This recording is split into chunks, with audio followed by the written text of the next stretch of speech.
اکثریت جو ہے وہ بنات کی قائل ہے، بنت کی قائل نہیں ہے۔ اب رہی یہ بات کہ سرکار دو عالم صلی اللہ علیہ وسلم کا رجحان مبارکہ جو ہے وہ بی بی پاک صاحبہ کی طرف کیوں تھا؟ اس کی وجہ یہ ہے کہ سیدہ خدیجہ الکبریٰ، میری اور آپ کی ماں، مومنین کی ماں،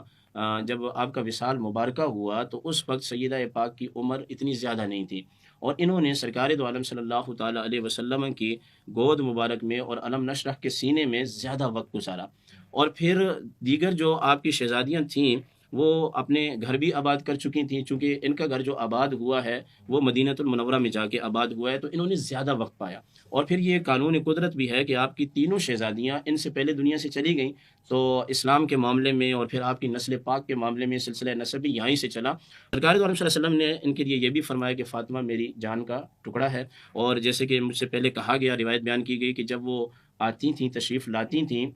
تو سرکار دو عالم صلی اللہ تعالیٰ علیہ وسلم بوسہ دیتے تھے، اور پھر سرکار دو عالم صلی اللہ علیہ وسلم جہاں تشریف فرما ہوتے تھے، جہاں قرآن اترتا تھا، بی بی پاک صاحبہ کو اپنی نشست پر بٹھا۔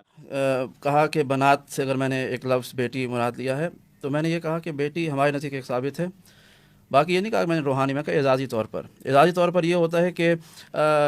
جس کو ہم منہ بولی بیٹی کہتے ہیں، جناب خدیجہ سلام اللہ علیہ کی بھانجیاں تھیں ہمارے عقیدے کے مطابق۔ تاریخ میں جناب خدیجہ کی بھانجیاں تھیں جن کو جناب خدیجہ نے اپنے گھر میں رکھا ہوا تھا، ان کو پالا ہوا تھا۔ جب ان کا عقد مبارک ہوا رسالت میں آپ کے ساتھ، چونکہ وہ بچیاں جناب خدیجہ کو بھی ماں کہتی تھی، تو اللہ کے رسول نے بھی ان کو باپ بن کے پالا، اور یہی وجہ ہے کہ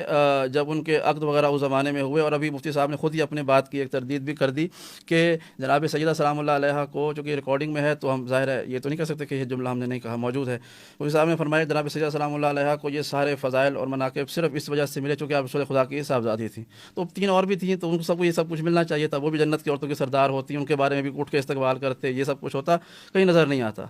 تو یا تو یہ مانے کہ وہ بیٹیاں نہیں تھیں، ایک ہی بیٹی تھی، یا یہ مانے کہ جتنے بھی فضائل تھے جناب زہرا سلام اللہ علیہ کے ذاتی فضائل تھے، اس وجہ سے نہیں تھے کہ نبی کی بیٹی ہے،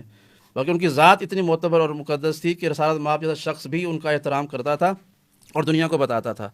تو یہ تو ماننا پڑے گا کہ وہ جو فضائل ہیں صرف اس نسبت سے نہیں ہے کہ وہ نبی کی بیٹی ہے، بلکہ ذات میں ہم نسبتوں کو صرف اس حد تک احترام کرتے ہیں کہ اگر جب اس شخص میں کوئی ذاتی کمال ہو، جیسا بھی آپ ان سے پوچھ رہے تھے کہ سید کے حوالے سے کہ یہ شرط ہے کہ آپ وہ سید العقیدہ ہو یا نہیں ہوگا، نسبت ہے نا، رسول خدا کی نسل میں سے ہیں تو سید ہیں۔ تو اگر ایک شخص میں ہمارے ہاں تاریخ میں ایسا ملتا ہے، انبیاء کے بیٹے ہیں، قرآن مجید میں موجود ہے، انبیاء کے بیٹے تھے، نسب کے شیعہ سب قائل ہے، قرآن کہہ رہا ہے بیٹا تھا، جب ہٹ گیا تو ہٹ گیا، تو نسبت سے کوئی فضیلت قائم نہیں ہوتی، نسبت کا احترام ہوتا ہے، فضائل منتقل نہیں ہوتے، فضائل انسان خود کسب کرتا ہے۔ میرے والد صاحب مجتہد ہے، میں مجتہد نہیں ہوں، اس کا مطلب یہ تھوڑی ہے کہ چونکہ مجتہد ہے تو مجتہد ہی ہوں گا، ایسا نہیں ہے۔ نسبت ہاں میرا احترام کرتے ہیں ان کے دوست، کیونکہ میں ان کے دوست کا بیٹا ہوں، لیکن وہ مجھے ان کی مسجد پر بٹھا دیں کیونکہ میں بیٹا ہوں، ایسا نہیں ہوگا انلیس کہ میں اس کیپیبلٹی خود اس کا جو ہے وہ حامل ہوں گا۔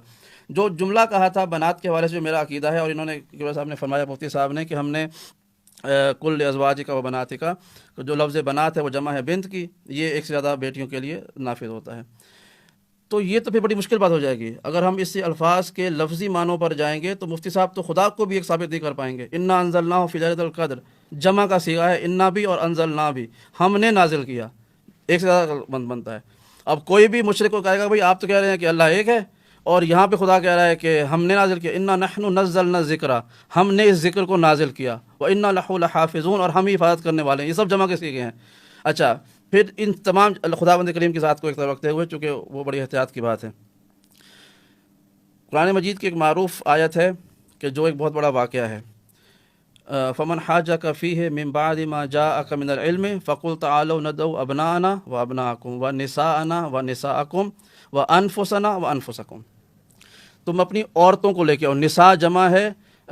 جمع کا صیغہ ہے جس میں عورتوں کا استعمال ہوتا ہے، کتنی عورتیں گئی تھیں؟ ایک گئی تھی۔ انفسنا جمع کا صیغہ ہے نفس کے لیے، کتنے نفس گئے تھے؟ ایک گیا تھا۔ اس کا مطلب یہ ہے قرآن کا ترجمہ کرنے سے پہلے ہمیں فصاحت اور بلاغت کا علم ہونا چاہیے۔ عربی زبان کا میری ذاتی رائے ہے، اور میرے علماء جو بزرگوں سے ہمیں سیکھا ہے یہ ان کی روشنی میں ہے، قرآن کا ترجمہ شخص وہ اہل ہے ترجمہ کرنے کا کہ جو بہت سارے علوم پہ پہلے دسترس رکھتا ہو، اس میں علم فصاحت و بلاغت شامل ہے۔ ہمیں اگر قرآن کا مزاج ہی نہیں پتہ ہوگا کہ پروردگار اپنے کبریائی لہجے میں کب بات کرتا ہے، نبی سے کس لہجے میں بات کرتا ہے، عوام سے کیا بات کرتا ہے، ترجمہ کرنا تو بیکار ہے۔ اگر ہم نے صرف بنات ایک لفظ کو دلیل بنانا ہے تو پھر تو توحید بھی آپ کی مشکل میں پڑ جائے گی، پھر تو مباہلے کا واقعہ بھی مشکل میں پڑ جائے گا، پھر تو بہت سارے معاملات خراب ہو جائیں گے۔